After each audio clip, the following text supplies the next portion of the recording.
రాజమండ్రిలో ఘోరం జరిగింది. ఈ నెల 3వ తేదీన ప్రసాద్ ఆదిత్యమ్మలకి సినిమా కోసం వెళ్ళి వినోదం ఆ సినిమా చూసిన తర్వాత తిరిగి వచ్చేటువంటి క్రమంలో జరిగినటువంటి ప్రమాదం ఒక్కసారిగా ఆ కుటుంబంలో విషాదాన్ని మిగిల్చింది.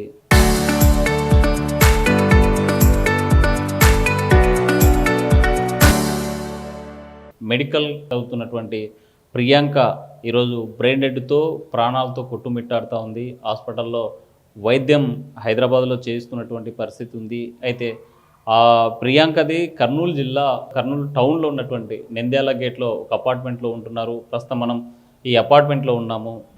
ప్రియాంక ఎలా ఉండేది, వాళ్ళ తల్లిదండ్రులు ఎప్పటి నుంచి ఇక్కడ ఉంటున్నారు ఏంటనేటువంటి అంశం మీద మనం ఆర్టీవీ ఎక్స్క్లూజివ్గా అందిస్తున్నటువంటి అంశాలు. ఇక్కడే ఇది ఒక అపార్ట్మెంట్లో ఏలుకూరు ఎంక్లో 5th ఫ్లోర్లో ఉన్నటువంటి అపార్ట్మెంట్కి వచ్చాం మనం. ప్రస్తుతం ఈ ప్రియాంక ఆరోగ్య పరిస్థితి విషమంగా ఉందని చెప్పేసి వైద్యులు చెప్పినటువంటి పరిస్థితి ఉంది. అయితే మెడికల్ విద్యార్థిపై ప్రియాంకపై కారు ఎక్కించి ఇద్దరు యువకులు తలపై నుంచి కారు వెళ్ళడంతో ఒక్కసారిగా బ్రెయిన్ డెడ్కి గురైనటువంటి ఘటన వెలుగులోకి వచ్చింది. 3వ తేదీ ఘటన జరిగితే ఆ తర్వాత వైద్యం సేవలు అందించినప్పటికీ ఆమె పూర్తి స్థాయిలో బ్రెయిన్ డెడ్లోకి వెళ్ళిపోవడం అనేటువంటిది పెద్ద చర్చే కొనసాగుతున్నటువంటి అంశం. జిఎస్ఎల్ మెడికల్ కళాశాలలో డెర్మటాలజీ పీజీ చేస్తున్న 26 ఏళ్ల డాక్టర్ ప్రియాంక ఈరోజు హాస్పిటల్లో ప్రాణాలతో కొట్టుమిట్టాడుతున్నటువంటి పరిస్థితి ఉంది. రాజమండ్రి ఏవి అప్పారావు రోడ్లో ఉన్నటువంటి ప్రసాద్ అమ్మాలకి 3వ తేదీ వీళ్ళు వెళ్ళారు.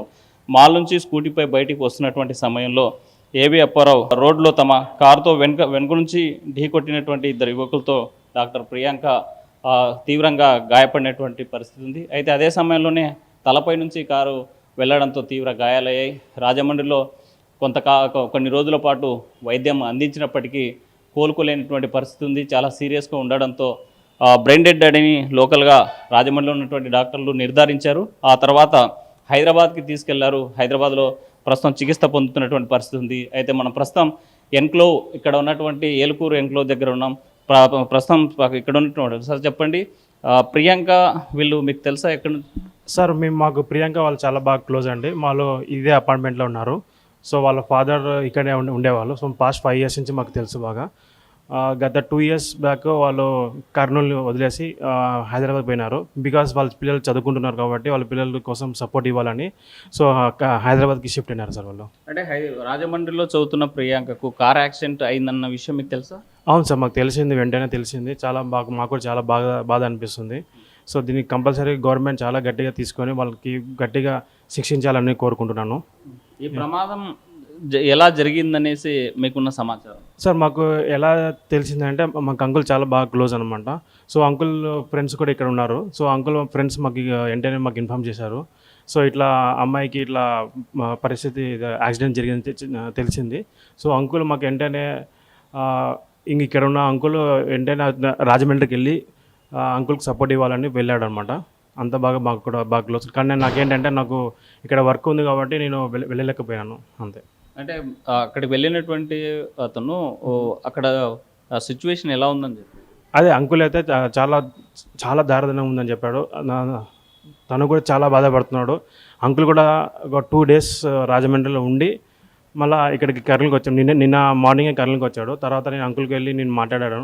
ఏంటి అంకుల్ పరిస్థితి అంటే చాలా బాగలేదని చెప్పాడు. సో నేను కూడా దేవునికి మనసారా కోరుకుంటున్నాను త్వరగా తను కోలుకోవాలని. అంటే ఇప్పుడు ప్రియాంక ఇక్కడ ఏ స్కూల్లో చదివేది, ఎక్కడ చదివేది, ఎలా ఉండేది అవన్నీ డీటెయిల్స్ మాకు తెలియదండి.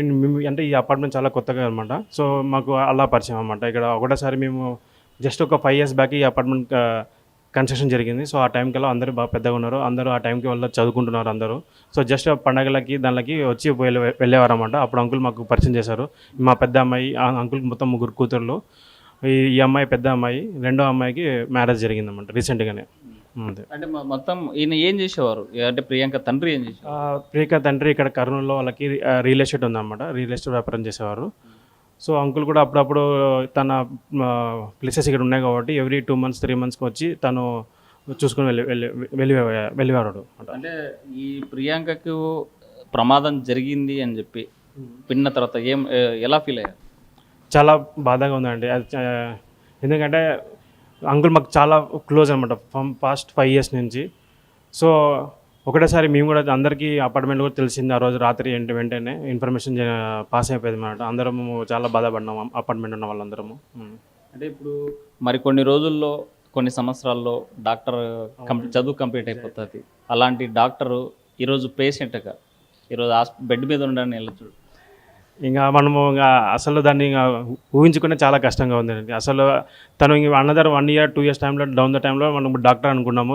మేము కూడా చెప్పాము చాలాసార్లు డాక్టర్ ఇక్కడ మాకందరికీ ఫ్రీగా చేయాలని కూడా చెప్పాము తనకి. మాకు ఏమన్నా వస్తే మేడం కంపల్సరీ మీరు మాకు చూడాలా డెఫినెట్గా అంటే డెఫినెట్గా చూసా అన్న మీకోసం మేమందరం ఉంటాము, ఎప్పుడైనా ఫోన్ చేయండి మేము హెల్ప్ చేస్తాను నీకు డెఫినెట్గా అని చెప్పేవాళ్ళు మాకు. ఇప్పుడు ఒకటేసారి ఆ విషయం వింటుంటే మాకు చాలా బాధ అవుతుంది. అసలు తను అట్లా అంకుల్ వచ్చి మాకు సడన్గా మాకు ఇన్ఫర్మేషన్ తెలిసిన వెంటనే అసలు మాకైతే ఇంకా ఒక స్టన్గా అసలు మేము ఇంకా వద్దుగా ఆ రోజు ఆ అమ్మాయి నాకు చెప్పింది డెఫినెట్గా అన్న నేను నీకు ఏమైనా కావాలంటే హెల్ప్ చేస్తాను, మీకు ఏమైనా ఇష్యూస్ ఉన్నా చెప్పండి, నేను అనదర్ 2 years అయిపోతుంది, నేను ఉంటాను మీకోసం అని అన్నారు. ఇంకా ఈరోజు తను ఆ విధంగా బెడ్ మీద ఉందంటే మేము అసలు ఇంకా ఊహించలేకపోతున్నామండి. మీరు డాక్టర్ అని పిలిచిన తర్వాత ఆమెలో ఎలాంటి ఎగ్జైట్మెంట్ కంటే అసలు డాక్టర్ అని ఉన్నప్పుడు తన ఫేస్లో మేము ఎప్పుడు వచ్చినా డాక్టర్ అని పిలిచేవాళ్ళము, ప్రియాంక పిలిచేవాళ్ళం కూడా, డాక్టర్ ప్రియాంక డాక్టర్ అమ్మ అంటుండే. సడన్గా ఇట్లా అసలు తను ఇంకా మన బ్రెయిన్ డెడ్ అని ఆ రోజు తెలిసిన వెంటనే మాకు అసలు చాలా బాధ అయిపోయింది. అసలు ఇంకా చెప్పలేకపోతున్నామండి, చాలా బాధ అయిపోయింది ఆ రోజు మాకు అందరికీ. మా ఇంట్లో అందరికీ చాలా అంకుల్ చాలా బాగా క్లోజ్ అనమాట. అంటే మీతో ఫ్యామిలీ ఫ్రెండ్గా కలిసిపోయేవాళ్ళు, రెండు ఫ్యామిలీ బాగా ఫ్యామిలీ ఫ్రెండ్లో బాగా కలిసిపోయాడు. ఎవ్రీ ఇయర్ మనకి వినాయక చవితి ఉంటుంది జరుగుతుంది కదా, సో ఆ వినాయక చవితి టైంలో కూడా మాకు అంకుల్ బాగా సపోర్ట్ చేసేవారు. మాతో పాటు అంతా ఈ ఏరియా అంతా తిరిగేవాడు, అంతా బాగా సపోర్ట్ చేసేవాడు, బాగా చేసేవాడు అండి. ఇప్పుడు మీరు ఏం కోరుకుంటున్నారు? ప్రియాంక ఇప్పుడు బెడ్ పైన ఉన్నటువంటి పరిస్థితి డెఫినెట్గా బెడ్ మీద ఉండకూడదు అని కోరుకుంటున్నాను. డెఫినెట్గా తను తిరిగి వచ్చి అందరికీ మళ్ళా వైద్యం ఇవ్వాలని గట్టిగా కోరుకుంటున్నానండి. అంటే ప్రియాంకను అంత దారుణంగా మనిషి అని కూడా చూడకుండా కారుతో గుద్ది తలపైన కారు ఎక్కించడం ఎలా చూడాలి? అసలు ఆ విజువల్ నేను చూశాను, ఆ విజువల్ చూసిన తర్వాత నుంచి నాకు చాలా బాధ అనిపిస్తుంది. సో డెఫినెట్గా okay, we have to fight for her, okay, we have to support her, okay. So government తరపు నుంచి నేను లోకేష్ గారు కూడా కోరుకుంటున్నాను ఒకటే, సార్ కొంచెం గట్టిగా మీరు ఈ నైట్ టైమ్స్లో కూడా మద్యాన్ని ఏదైతే ఇస్తున్నారో సో దాన్ని కొంచెం బాగా స్ట్రిక్ట్ చేయాలనుకుంటున్నాను. ఎవ్రీ సాటర్డే సండేస్ అనేది అందరికీ ఫ్రీ ఆ టైంలో, ఓకే. మిగతా టైమ్స్లో ఎవరు అంత తీసుకోరు మద్యం అనేది. సో సాటర్డే సండేస్ అనేది కొంచెం స్పెషల్ ఫోర్స్ పెట్టుకొని, ఓకే, ఇలాంటి విద్యార్థులు ఎవరైనా తాగుతున్నారంటే కూడా మీరు కొంచెం గట్టిగా వాళ్ళకి స్ట్రిక్ట్గా యాక్షన్ తీసుకొని ఇలాంటివి జరగకుండా ఫ్యూచర్లో మీరు కొంచెం సపోర్ట్ ఇవ్వాలని కోరుకుంటున్నాను. అంటే మద్యం మత్తులో ఇది చేసినటువంటి యువకులు మరి మద్యాన్ని ఎంకరేజ్ చేస్తారా మీరు? డెఫినెట్గా నో అండి, డెఫినెట్గా బికాస్ ఆఫ్ మద్యం వల్లే మనకి ఈరోజు చాలా యాక్సిడెంట్స్ జరుగుతున్నాయి ఈ కాలంలో, ఓకే. సో ఇటువంటివి మద్యం అమ్మకుండా, ఓకే. సాటర్డే సండేస్ చాలా ఏమంటారంటే Saturday Sundays double force, okay. Everyday only 1 or 2 force ఉంటుంది. ఈ సాటర్డే సండే టైంలో డబల్ ఫోర్స్, త్రిబుల్ ఫోర్స్ పెట్టి మద్యాన్ని చాలా గట్టిగా స్ట్రిక్ట్గా చేయాలి. బయట ఎవరు తిరగకూడదు మద్యంతో. ఈవెన్ నాకు ఏంటి అంటే ఇన్ఫర్మేషన్ తెలిసింది, వాళ్ళు మద్యంతో వచ్చినారు అక్కడికి సినిమా హాల్కి, బయట సెక్యూరిటీ గార్డ్స్ ఐడెంటిఫై చేసినారు, బట్ స్టిల్ అంటే అక్కడ సెక్యూరిటీ గార్డ్స్ అలో చేయలేదు బయట లోపలికి పోనీక. కానీ వాళ్ళు ఇంకా అలో చేయకున్నందుకు వాళ్ళ బయటికి వచ్చి ఆ కోపంతో బయట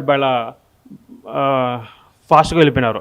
సో ఇమ్మీడియట్లీ ఆ సెక్యూరిటీ గార్డ్స్ ఒక పోలీస్ వాళ్ళకి ఇన్ఫర్మేషన్ చేసింటే బాగుండేదేమో ఆ టైంకి. అంటే అక్కడ జరిగినటువంటి ప్రమాదాన్ని పోలీసులకి ఇన్ఫార్మ్ చేసలేరు అక్కడ మీకు తెలిసి? అంటే యాక్సిడెంట్ జరిగిన తర్వాత తెలిసింది అంటే పోలీసులు జరిగింది, అంటే బిఫోర్ తెలిసింటే మనకి ఇది జరగకుండా ఉండేది కదా. అంటే మద్యం తాగి అక్కడ అల్లరి చేస్తున్నారని కంప్లైంట్ చేసింటే బాగుండేదని మీరు? ఎగ్జాక్ట్లీ. సో అక్కడ వాళ్ళకి ఆల్రెడీ సెక్యూరిటీ గార్డ్లకి ఆ పర్టికులర్ సినిమా సెక్యూరిటీ గార్డ్స్కి తెలిసింది దే హ్యావ్ డ్రంక్ అనేది, ఓకే. వాళ్ళు అక్కడ వెంటనే ఇన్ఫర్మేషన్ ఇచ్చింటే వాళ్ళు వాళ్ళ లోపలికి ఎట్లయితే అలో చేయకున్నారో అట్లనే వాళ్ళు కూడా జస్ట్గా కీస్ తీసుకొని పక్కన పెట్టుకుంటే బాగుండు. అంటే మనం చూసాం కదా చాలా మాల్స్ మన దగ్గర ఉన్న ఆనంద్ కాంప్లెక్స్ అయినా ఇంకో కాంప్లెక్స్కి వెళ్ళినా తప్పనిసరిగా టెస్ట్ చేస్తే ఎవరైతే మద్యం మత్తులో ఉన్నారు అంటే మాత్రం వాళ్ళు కంపల్సరీ అలౌ చేయరు. మరి అక్కడ కూడా రిస్ట్రిక్షన్ చేశారు. అయినా అక్కడ జరిగినటువంటి పార్కింగ్ ప్లేస్లో ఇలాంటి ఘటన నివారణ జరిగింది ఏం చేయాలి? అదే చెప్పా కదా, సాటర్డే సండే డబల్ ఫోర్స్ పోలీసులను పెట్టేసి, ఓకే, ఇన్ఫర్మేషన్ జస్ట్ వెంటనే వెళ్ళిపోవాలా వాళ్ళకి, సార్ ఈ అబ్బాయి ఈయన మేము టెస్ట్ చేసినాము, మధ్యంలో ఉన్నాడు, సో మీరు వెంటనే సీరియస్గా యాక్షన్ తీసుకోవాలా, అంతే ఏంటేమి. సో ఫైనల్లీ ఏం చెప్పాలనుకున్నారు? సాటర్డే సండేస్ ఓకే చాలా స్ట్రిక్ట్గా మీరు, ఓకే, పోలీస్ అధికారులు వెంటనే అలర్ట్ అయ్యి వాళ్ళని క్యాచ్ చేసుకోవాలి. అలా క్యాచ్ చేసిన వెంటనే వాళ్ళు ఏంటంటే ఇంకా బయటికి పోరు, ఇంకా వాళ్ళు అక్కడనే ఉంటారు. ఇంకా మద్యం దిగిన తర్వాత అదే కరెక్ట్, కొంచెం ఫోర్స్ పెంచాలా. ఆ మద్యం దిగినాక తర్వాత మామూలు అయిపోతాడు, తను యథావిధంగా వెళ్ళిపోతాడు అన్నమాట. మొత్తంగా చూసుకుంటే ప్రియాంకకు జరిగినటువంటి ఘటన చాలా బాధేస్తూ ఉంది. చిన్నప్పటి నుంచి కూడా మేమంతా ఇక్కడ అంటే గత 5 ఏళ్ళ నుంచి కలిసి ఉన్నాం. 2 ఫ్యామిలీల్లో ఒకరికొకరుగా ఉండేటువంటి పరిస్థితి ఉంది. వాళ్ళ తండ్రి రియల్ ఎస్టేట్ వ్యాపారం చేస్తూ ఈ అపార్ట్మెంట్లో చాలా కలివిడిగా అందరితో కలిసేటువంటి తత్వం. 2 ఏళ్ల క్రితమే విద్య కోసమే హైదరాబాద్ వెళ్ళారు. అయితే సీట్ వచ్చిన తర్వాత తను డెర్మటాలజీగా రాజమండ్రిలో ఉన్నటువంటి మెడికల్ కాలేజీలో జరిగింది. అయితే ఈ ప్రమాదం ఒకసారిగా ఊహించరాంది. ఆ ప్రమాద ఘటనకు సంబంధించినటువంటి సీసీటీవీ ఫుటేజ్ చూస్తే మాత్రం చాలా బాధేస్తుంది. ఇలాంటి వాళ్ళు తాగినటువంటి మత్తులో చాలామంది ప్రాణాలు తీస్తూ ఉన్నారు. డ్రంక్ అండ్ డ్రైవ్ కేసులు పెంచాలి. వీకెండ్స్లో ఫ్యామిలీస్తో సరదాగా వెళ్ళాలి అనుకున్నటువంటి వాళ్ళు ఇలాంటి ప్రమాదాలకే గురవుతున్నారు. అలాంటి వారిపైన తప్పనిసరిగా చర్యలు తీసుకోవాలని చెప్పేసి స్థానికులు చెప్తున్నటువంటి మాట. వీడియో జర్నలిస్ట్ చంద్రశేఖర్తో హుస్సేన్, RTV, కర్నూలు.